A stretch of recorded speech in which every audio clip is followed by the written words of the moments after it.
کی کہانی سنو، کربلا کی کہانی سنو۔ اس کہانی میں زہرا کا گھر بار ہے، ان کا بیٹا جو جنت کا سردار ہے، مرکزی اس کہانی کا کردار ہے، اس کا ایک بھائی ہے جو علمدار ہے، تم تصور میں مستر چلو، کربلا کی کہانی سنو، کربلا کی کہانی سنو، کربلا کی کہانی سنو۔ نصرت حق کی خاطر وہ گھر سے چلا، 2 محرم کو پہنچے تھے کرب و بلا، ماں بہنوں کا بچوں کا بھی ساتھ تھا، 7ویں سے مسافر کو پھانسا رکھا، اس مصیبت کا ماتم کرو، کربلا کی کہانی سنو، کربلا کی کہانی سنو، کربلا کی کہانی سنو۔ صبح عاشور کیسی عبادت ہوئی، تیر چلتے رہے اور جماعت ہوئی، ایک ایک کر کے سب کی شہادت ہوئی، عصر کا وقت آیا قیامت ہوئی۔ اعوذ باللہ من الشیطان اللعین الرجیم، بسم اللہ الرحمن الرحیم، وبہ نستعین وہو خیر الناصر ومعین،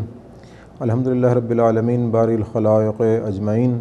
الصلاۃ والسلام علی اشرف الانبیاء والمرسلین وعلیہ الطیبین الطاہرین المعصومین، سیما بقیت اللہ فی الارضین روحی وارواح العالمین لتراب مقدمہ الفداء علی حجۃ القائم المہدی، اما بعد، قال الامام الحسین علیہ الصلوۃ والسلام انی لم اخرج بطرا ولا عشرا ولا مفسدا ولا ظالما انما خرجت لطلب الاصلاح فی امت جدی رسول اللہ۔ محترم ناظرین، محرم الحرام کی خصوصی نشریات کے سلسلے میں ہم کوشش کر رہے ہیں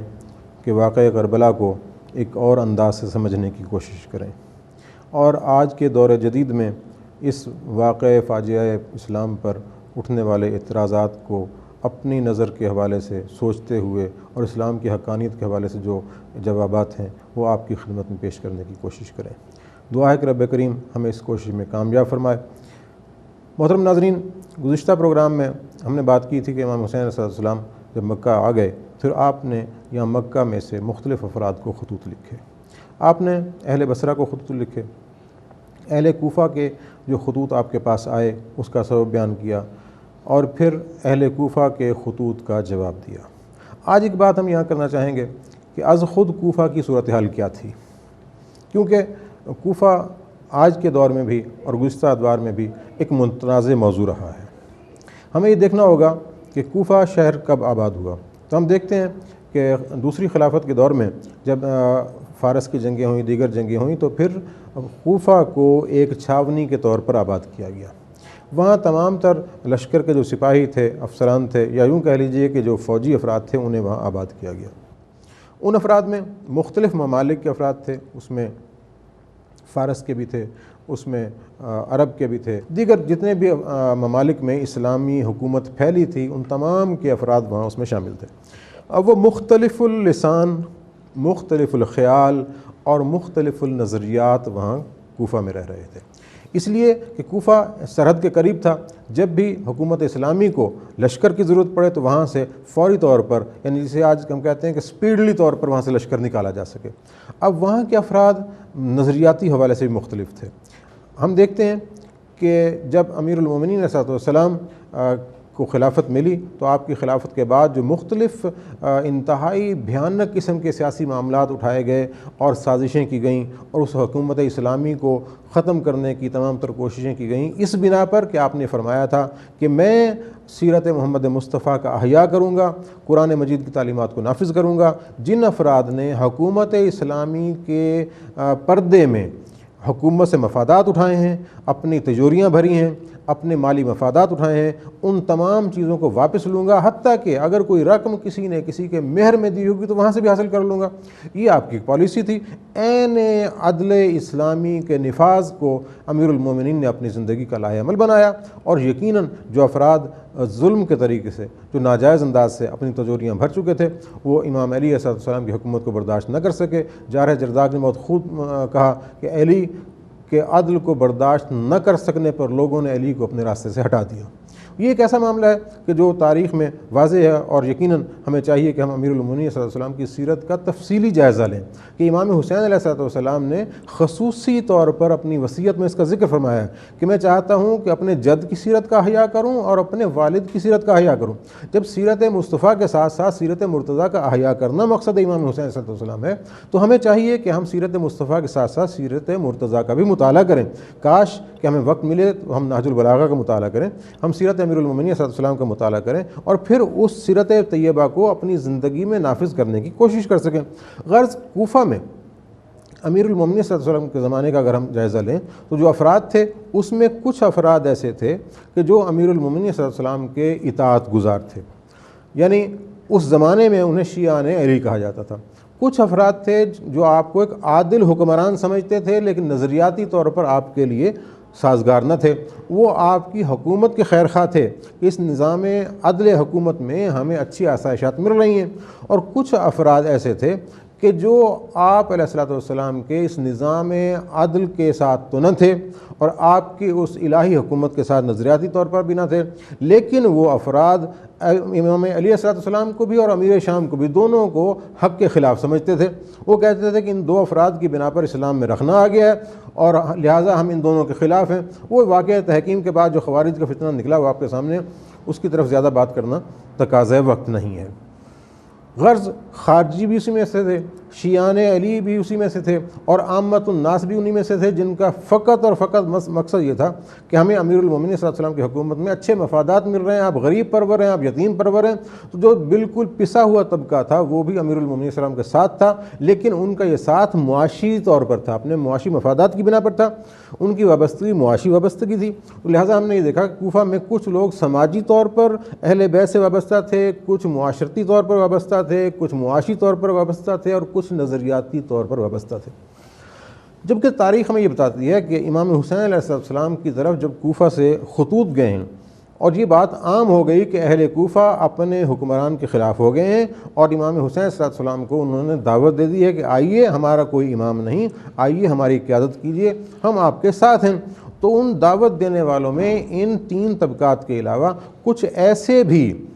افراد کے فرضی ناموں سے خطوط لکھے گئے تاکہ ان خطوط کی تعداد کو بڑھا کر امام کو اس سطح پر لایا جا سکے کہ آپ اس کے جواب میں کوفہ کی طرف تشریف لے آئیں۔ جتنا آپ مکہ و مدینہ سے دور ہوں گے اتنا ہی آپ کو قتل کرنے میں حکومت کے لیے آسانی ہوگی۔ یہ بھی ایک تاریخ کا معاملہ ہے جو ہمارے سامنے رہنا چاہیے۔ غرض امام حسین علیہ السلام نے اہل کوفہ کے خط کے جواب میں یہ خط لکھا کہ مجھے تمہارا خط موصول ہوا ہے، میں خدا کی حمد کرتا ہوں، میں دین مصطفیٰ کے قیام کے لیے کوشش کرنے والا ہوں۔ میں اپنے اور خصائص آپ نے بیان فرمائے اور کہا کہ جس طرح مجھے پتہ چلا ہے کہ تم اسلام کے خیر خواہ ہو، یزید کے ان اعمال کی بنا پر اس کے مخالف ہو، اگر تم اپنے دعوے میں سچے ہو تو میں اپنے بھائی کو اپنا نمائندہ بنا کر تمہاری طرف بھیج رہا ہوں۔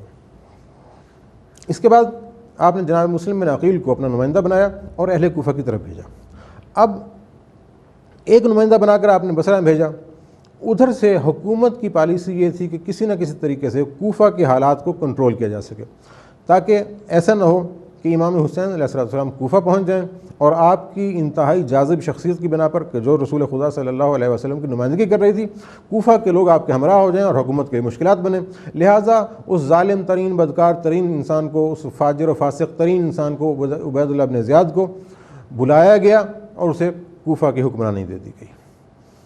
تاکہ ایک حوالے سے اس کے جبر اور اس کے ظلم کی بنا پر اور اس کی متشددانہ پالیسی کی بنا پر اہل کوفہ جو پہلے ہی نظریاتی طور پر تقسیم ہے، وہ مروب ہو کر امام حسین صلی اللہ علیہ وسلم کے ساتھ چھوڑ دیں گے اور اس کے ساتھ آ جائیں گے، اور پھر اگر امام حسین صلی اللہ علیہ وسلم وہاں آتے ہیں تو آپ کو وہاں سے اپنے حامیوں کی وہ تعداد نہیں مل سکے گی، لہٰذا ہم دونوں صورتوں میں اپنے مقاصد میں کامیاب ہو جائیں گے۔ حکومت کی اسٹریٹجی یہ تھی، اور امام حسین علیہ السلام جب کہ مکہ میں یہ بات جان چکے تھے کہ اب موسم حج قریب آنے والا ہے،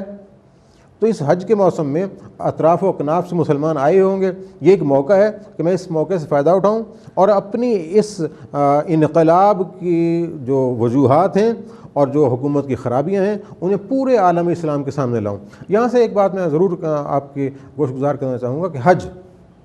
اسے اسلام کی عظمت کا نشان کہا گیا ہے۔ حج جسے اسلام ایک اہم ترین فریضے کے طور پر لازم قرار دیا گیا ہے، جو ہر مستطیع شخص پر واجب و لازم ہے، اگر وہ مستطیع ہونے کے باوجود یہ فریضہ بجا نہیں لاتا تو اسے جواب دہی ہوگی۔ اب یہ حج فقط اس شے کا نام نہیں ہے کہ آپ وہاں جا کر چند مراسم ادا کر لیں اور کچھ وقت مختلف مقامات پر ٹھہر جائیں۔ اسلام کے نظام عبادات کا کچھ فلسفہ ہے۔ اسلام نے اگر مسجد میں نماز پڑھنے کا حکم دیا تو اس لیے کہ گلی محلے کی مسجد میں 5 مرتبہ جب یہ مسلمان اکٹھے ہوں گے تو آپس کے معاملات ایک دوسرے سے شیئر کریں گے، ایک دوسرے کی تکالیف کا پتہ چلے گا۔ جو لوگ سر برآوردہ ہیں معاشرے میں، جو وسائل رکھتے ہیں، وہ ان افراد کے مسائل کو حل کریں گے۔ جو اگر محلے کی سطح سے زیادہ کے مسائل ہیں تو جمعے میں ایک مرتبہ بڑی آبادی کا اجتماع ہو جائے گا، وہاں کے جو مسائل ہیں وہ مسلمان باہمی طور پر بیٹھ کر مشاورت کر کے انہیں حل کریں گے۔ اور اسی انداز سے اگر آپ آگے بڑھتے جائیں، ہر شے کے پیچھے ایک فلسفہ ہے، اس کی ایک اسٹریٹجی ہے، کیونکہ اسلام معاشرے میں اثرات چاہتا ہے۔ اسلام کی کوئی بھی عبادت معاشرے میں مثبت تبدیلی سے ہٹ کر نہیں ہے۔ تو حج کا اجتماع ایک عالمی اجتماع ہے جس میں مختلف خطوں سے افراد آتے ہیں، مختلف ممالک سے افراد آتے ہیں، مختلف ذہن افراد آتے ہیں، مختلف نسل افراد آتے ہیں، مختلف جہتوں کے، مختلف زبان بولنے والے، لغات کے حوالے سے، نسل کے حوالے سے، رنگ کے حوالے سے مختلف افراد، یعنی کہ کل امت محمدیہ کا اجتماع شہر مکہ میں حج کے موقع پر ہوتا ہے۔ اور امام حسین علیہ السلام اس موقع پر اپنا پیغام پورے عالم اسلام کو پہنچانا چاہتے ہیں، اور آپ نے اسی لیے حج کے دنوں میں یہ پالیسی اپنائی کہ روزانہ کی بنیاد پر آپ مختلف افراد سے ملاقات کرتے، انہیں اپنا پیغام دیتے اور اپنی نصرت کی دعوت دیتے۔ اب یہاں سے ایک اور بات ہمارے ذہن میں ہونی چاہیے کہ یہ ایام حج شروع ہوتے ہیں جب امام حسین صلی اللہ علیہ وسلم مکہ میں موجود ہیں، اور حاجی آنا شروع ہوتے ہیں 1 ذی الحج سے۔ آپ اپنے اس کام کو جاری رکھتے ہیں۔ ادھر سے جب یزید کو یہ اطلاعات ملتی ہیں کہ امام علیہ السلام نے مکہ کو اپنا ہیڈ کوارٹر قرار دیا، اور اس مکہ میں بیٹھ کر مختلف افراد جو مختلف ممالک سے آ رہے ہیں ان سب سے ملاقات کر کے اپنے حقائق سے آگاہ کر رہے ہیں، اپنی پوزیشن واضح کر رہے ہیں، جس سے حکومت بالکل ڈیگریڈ ہو رہی ہے، تو لہٰذا اب کیا کرنا چاہیے؟ تو امام حسین صلی اللہ علیہ وسلم نے دیکھا کہ یزید نے ایک گروہ سرکاری طور پر حجاج کے لباس میں بھیج دیا اور ان کے ذمہ لگایا جہاں کہیں بھی دیکھو امام حسین علیہ السلام کو قتل کر دیا جائے۔ اور آپ جانتے ہیں کہ 8، 9، 10 ذی الحج کو ایام حج کے حوالے سے آپ نے جب یہ دیکھا کہ وہ افراد آ چکے ہیں اور اس افراد کے گروہ کے لشکر کے سردار کو امیر حج کے طور پر یہاں تعینات کر دیا گیا ہے، جس کا مقصد یہ ہے کہ امام حسین علیہ السلام کو اسی سرزمین مکہ پر، اسی حرم الہی میں، جس کے بارے میں قرآن کہتا ہے ومن دخل کان آمنا، کہ جو کوئی بھی اس کی حدود میں شامل ہو گیا، داخل ہو گیا، وہ امان پا گیا۔ یزید اس بیت اللہ کی حرمت کا خیال بھی نہیں رکھ رہا، اور پھر آپ نے وہاں سے نکلنے کا ارادہ فرمایا۔ اور جب عبداللہ ابن زبیر سے آپ سے ملاقات ہوتی ہے تو ایک بڑا خوبصورت جملہ جو یقیناً بہت سے پہلوؤں سے قابل غور ہے، آپ اسے فرماتے ہیں کہ میں وہ مینڈھا نہیں بننا چاہتا کہ جس سے بیت اللہ کی حرمت پامال ہو۔ یعنی امام حسین صلی اللہ علیہ وسلم اپنی ذات سے زیادہ بیت اللہ کی حرمت کو معتبر قرار دے رہے ہیں، جبکہ رسول خدا صلی اللہ علیہ وسلم کی یہ حدیث بھی ہمارے سامنے رہنی چاہیے۔ کیا فرماتے ہیں کہ بیت اللہ کی حرمت کسی مسلمان کی جان کی حرمت سے زیادہ نہیں ہے، لیکن امام علیہ السلام ایسا کیوں کہتے ہیں کہ میں اپنی جان یہاں دے کر بیت اللہ کی حرمت کو پامال نہیں کرنا چاہتا؟ امام بتانا چاہ رہے ہیں کہ یہ جو حدیث کہی گئی ہے کہ ایک مسلمان کی جان کی حرمت بیت اللہ سے زیادہ ہے، یہ اس لیے ہے کہ مسلمان کی جان ضائع نہ ہو۔ میں اگر اپنی جان کو بچا کر اس بیت اللہ کی حرمت کو بچانا چاہ رہا ہوں کہ میں یہاں قتل نہ ہوں، میں اس لیے چاہ رہا ہوں کہ بیت اللہ کی اپنی حرمت محفوظ رہے۔ اگر بیت اللہ کی عزت و وقار و حرمت محفوظ رہے گا تو یہ اسلام کی عظمت کا نشان رہے گا۔ یہ بیت اللہ جسے خلیل خدا نے تعمیر کیا تھا، اور اس پر جناب اسماعیل کی قربانیاں بھی ہیں، اس میں جناب حاجرہ کی قربانیاں بھی ہیں، ان تمام چیزوں کے مراسم جو آج بھی ادا ہوتے ہیں انہیں اگر فکری طور پر سمجھا جائے تو ایک ہی فکر ہمارے سامنے آتی ہے کہ یہ تمام مراسم، یہ تمام رسومات حج جو کی جاتی ہیں، ان کا مقصد فقط اور فقط ایک ہے کہ اسلام کے اجتماعی مفادات کو تحفظ دیا جائے، قرآن کی تعلیمات کو بچایا جائے، اور دشمنان اسلام اور دشمنان قرآن کے خلاف یہاں ایک اسٹریٹجی ترتیب دی جائے، اور پھر اس اسٹریٹجی کو تمام بلاد اسلامیہ میں پھیلا دیا جائے تاکہ اسلام اس دنیا میں اپنی حقانیت کے ساتھ نافذ ہو سکے۔ اسی لیے امام حسین صلی اللہ علیہ وسلم نے جتنے بھی خطوط لکھے یہ مکہ میں رہ کر لکھے۔ جب یہ خطوط روانہ ہو گئے اور آپ نے دیکھ لیا کہ یہاں مجھے قتل کرنے کے منصوبے بنا دیے گئے ہیں، اور آپ نے جناب مسلم بن عقیل کو بھی بھیج دیا، اور پھر راستے میں ایک اور بات بھی آپ کے ذہن میں رہے کہ جب جناب مسلم بن عقیل چلے ہیں راہ کوفہ پر تو ایک گمنام راہ سے چلے ہیں۔ آپ کے ساتھ جو 2 گائیڈ تھے وہ دونوں گائیڈ بھی موسم کی شدت کی بنا پر ہلاک ہو گئے، اور ان دونوں کی ہلاکت کو جناب مسلم بن عقیل نے اپنے لیے مناسب نہ سمجھا، اسے نیک شگون خیال نہیں کیا، لیکن امام سے فوری طور پر ہدایت طلب کی، ایک خط لکھا امام کی خدمت میں اور اسے روانہ کر دیا، جس میں یہ لکھا کہ میں نے یہ دیکھا ہے کہ یہ میرے دونوں جو رہنما ہیں، جو گائیڈ ہیں، یہ ہلاک ہو گئے ہیں، جسے میں اچھی تعبیر نہیں سمجھتا کہ کوفہ میں ہمارے لیے شاید کوئی مثبت تبدیلی واقع نہ ہو، لہٰذا اس کے سلسلے مجھے ہدایت دیں۔ امام حسین صلی اللہ علیہ وسلم نے اس کے جواب میں 2 جملوں پر مشتمل خط لکھا کہ آپ کو جو کچھ کہہ دیا گیا ہے اس عمل کو سر انجام دیں، اور پھر جناب مسلم بن عقیل راہ کوفہ کی طرف روانہ ہو جائے۔ جب آپ کوفہ کی طرف آتے ہیں، کوفہ میں آنے کے بعد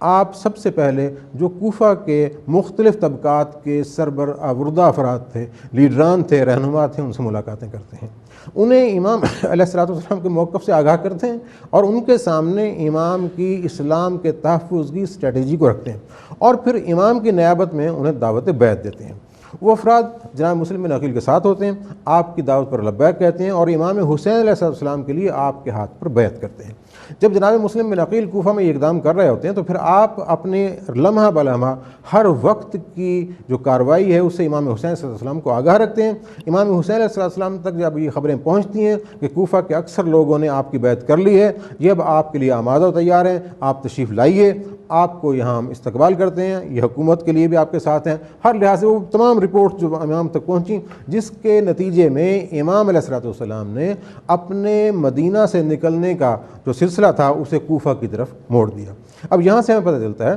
کہ امام حسین علیہ السلام نے جب یہ دیکھا کہ اہل کوفہ کے خط مجھ تک پہنچ چکے ہیں اور اب ان کے جواب میں جو میں نے ان سے وعدہ کیا اس وعدے کو پورا کرنا ضروری ہے، لہٰذا مجھے اپنی منزل کا تعین کوفہ کی طرف جانا قرار دینا چاہیے۔ یہاں پر ایک بات میں اور اپنے ناظرین کی خدمت میں پیش کرنا چاہوں گا کہ دیکھیں،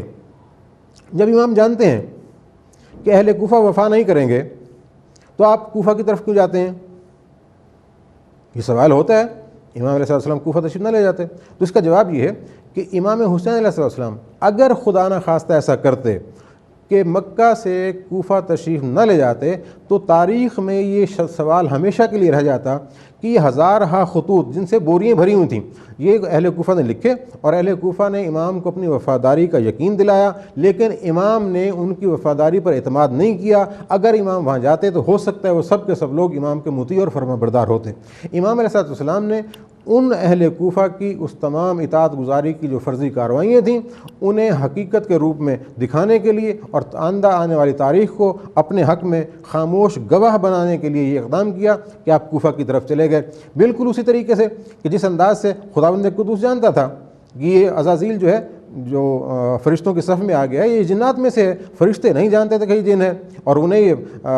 غلط فہمی ہوئی کہ یہ بھی صف ملائکہ میں شامل ہے۔ رب قدوس نے جب حکم سجدہ دیا جو فرشتے تھے وہ مطیع محض تھے وہ فوراً سجدے میں چلے گئے، اور جسے اختیار تھا جنات میں سے تھا اس نے سجدہ نہیں کیا۔ تو اس انداز سے فرشتوں پر یہ بات ظاہر ہو گئی کہ یہ فرشتہ نہیں یہ جن ہے، اور پھر جب اطاعت نہیں کی تو اطاعت نہ کرنے کے نتیجے میں اسے رجیم قرار دے کر نکال دیا گیا۔ اسی طریقے سے امام حسین صلی اللہ علیہ وسلم نے یہ اقدام کیا سنت الہی کے مطابق کہ ان افراد کو جو تاریخ میں آنے والے افراد تھے، تاریخ لکھنے والے افراد تھے، یا اس وقت کے افراد جو اعتراض کر سکتے تھے کہ امام کو بلایا گیا اور امام نہیں گئے، امام نے کوفہ کی طرف اپنے روانگی کو جاری رکھا تاکہ اہل کوفہ کی حقیقت بھی وہاں جا کر پتہ چل جائے اور تاریخ میں یہ نہ کہہ سکے کہ اگر امام حسین السلام ایسا کر لیتے تو حکومت اسلامی قائم ہو جاتی۔ امام حسین صلی اللہ علیہ وسلم نے یہ اقدام کر کے آئندہ آنے والے مورخ کو یہ موقع نہیں دیا وہ یہ کہہ سکے کہ اہل کوفہ درست تھے، امام درست نہیں تھے۔ اور ہم یہ جانتے ہیں اور یقیناً یہ تاریخ میں بات چیلنج کی طرح ثبت ہے کہ آج تک کوئی ایک مورخ امام حسین علیہ السلام کے کسی ایک معمولی سے معمولی اور بڑے سے بڑے اقدام کو یہ نہیں کہہ سکا کہ آپ نے یہ اقدام غلط اٹھایا۔ ہاں، جن لوگوں نے تعصب کی بنا پر، جن لوگوں نے اولاد رسول سے دشمنی کی بنا پر واقعہ کربلا پر اعتراضات کیے ہیں، ان کے اعتراضات کے جوابات ائمہ طاہرین علیہ السلام نے بھی دیے ہیں اور ان کے اعتراضات کے جواب بھی تاریخ میں موجود ہیں۔ آج اس مرحلہ فکر پر ہمیں یہ سوچنا چاہیے کہ جب جناب مسلم ابن عقیل کوفہ میں پہنچ گئے اور بیعت ہو گئی، اور اسی بیعت کے بعد پھر تمام تر توجہات آ گئیں اس جہاد کے لیے جو فوج یزید